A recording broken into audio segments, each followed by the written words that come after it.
What's going on, everyone? Matteo here. Super excited today because it's a side-by-side tire shootout. We've got on this Pioneer 1005 from the factory. Comes with Maxxis Bighorn 2.0, and it's a pretty good all-around tire, I would say, for a vehicle like this. They are nice and flexible. They've got a lot of pliability to them, so that's something they have going for them. But I live in a pretty hilly area with some rough terrain, and I have found that I feel like I've reached the limits of these tires. They're not overly aggressive, and I am coming into some traction issues. So I've decided it's time to step up to something a little more aggressive, and what better tire than the SuperATV Intimidators. So I'm gonna go back in the trails, max these tires out. I'll show you where they tend to run out of steam, and then I'll throw the Intimidators on, and we'll see if it was worth the $1,300 I spent to get there. Now, if you're looking for tires, you can get aftermarket wheels and tires mounted, ready to go, in the neighborhood of $1,600. But I elected to save a few $100s, and I mounted these tires on the wheels myself. If you want to check that out, I've got a video. I did it with a Harbor Freight tire changer, so really cheaped out across the board there.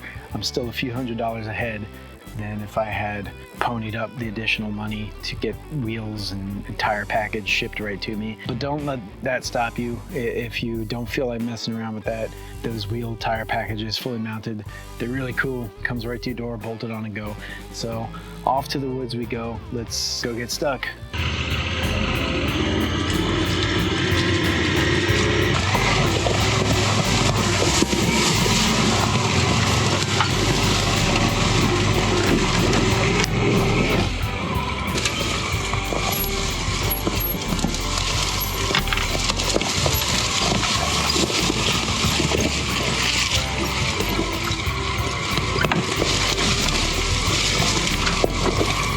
So here it is. This is the spot in the woods that catches me every time.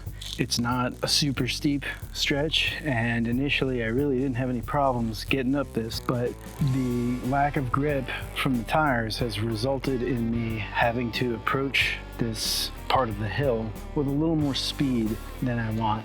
And somebody left an interesting comment, one of my many Mensa educated viewers, and he brought up an interesting perspective. He implied that speed was your way up a hill. So what he was trying to say is inertia, and inertia is a tool you can use to sometimes get through an obstacle you would otherwise not be able to tackle. In this case, I have used inertia to kind of get over the push and the resistance of this hill, but it has resulted in large ruts forming here, and I am now encountering the issue where the machine is really struggling, particularly with this piece of terrain. And it's important because if I get stuck out here, I'm a long way up from my workshop up there, so that's not ideal. I'm hoping these new tires will give the vehicle a little more grip, a little more bite, and help me not have to rely on inertia and reduce wheel spin, so that I can keep my trail in nice condition and I can confidently traverse the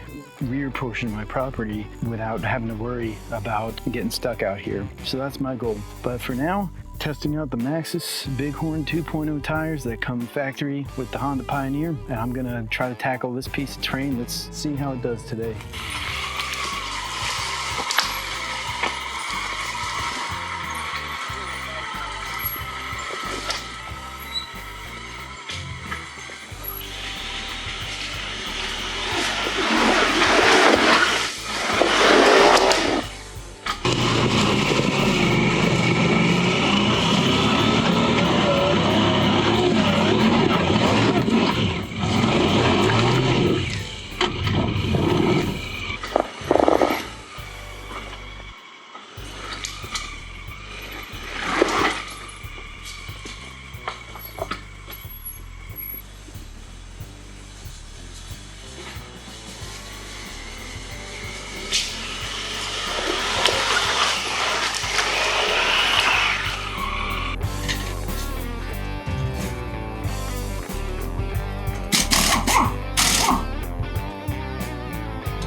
All right, everyone. So my final thoughts. We put the Maxxis Bighorn 2.0s up against the SuperATV Intimidator tires. Let's start with the Maxxis Bighorn 2.0 tires. They are a great all-around tire. I can definitely see why so many OEMs choose to put that tire on their vehicles. It's just a Swiss Army knife. The soft compound of it really enables a tire that doesn't come off as overly aggressive to really get traction in a lot of different scenarios. And from a pure uphill extreme traction scenario on the trails, I think the Maxxis Bighorn 2.0 is the clear winner. That being said, the SuperATV Intimidator tires, I love the way they look on the machine between the tires and the steel wheels that put the offset out a little bit, especially in the front. The machine has a much more aggressive stance. I would say it may even be a little less prone to rollovers with the wider track width. So I totally dig the way the machine looks. I have been fighting the urge to put the Maxxis tires back on despite the traction benefits because I fall in love with the machine when I look at it. It looks badass. So the SuperATV tires, the Intimidator tires definitely edge out the Maxxis Bighorn 2.0 tires in that regard. That's my opinion. I think the Maxxis tires, because so many machines have them stock, they're just not that impressive to look at because, you know, they came on the machine from the factory, and, you know, we like to change these machines around and tweak their performance a little bit. So they kind of get lumped into the, oh, that's stock category.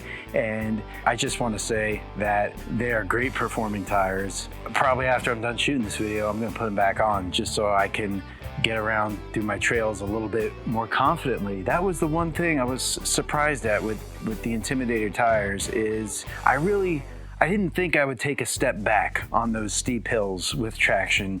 I thought I would at least have the same performance as the Maxxis tires. And really, in my opinion, it comes down to the tire compound. These are a super hard tire. I mean, you can push down both tires and really feel the difference. And that's great for durability. It's great for tire life. It's not the greatest thing for traction. If they had a softer version of these tires, I'd love to check them out because I really think it would bring out the most potential from a traction standpoint that these tires have. That being said, I really didn't get a great mud test in. So in a couple months, the river out back is gonna start to rise. The backyard's gonna get muddy. We'll test them out in the mud. I have a feeling these tires are gonna be really, really great performers in mud just by the way of their design. They do have a deeper tread than the Bighorn tires, and I think that's going to really come out in a mud scenario.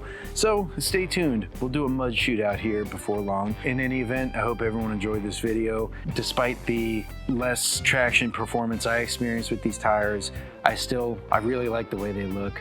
I generally like the way they perform. When they do have traction, it's a very confident ride.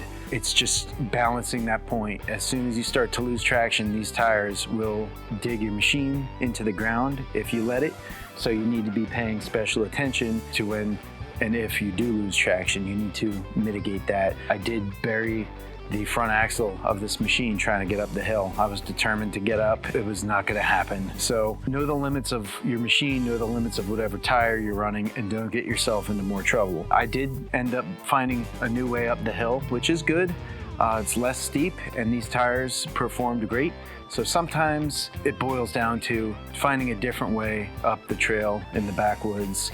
And if you can find an angle or a line that gives you an advantage with the equipment you have, sometimes that's the answer, you know, instead of buying new equipment or changing things around.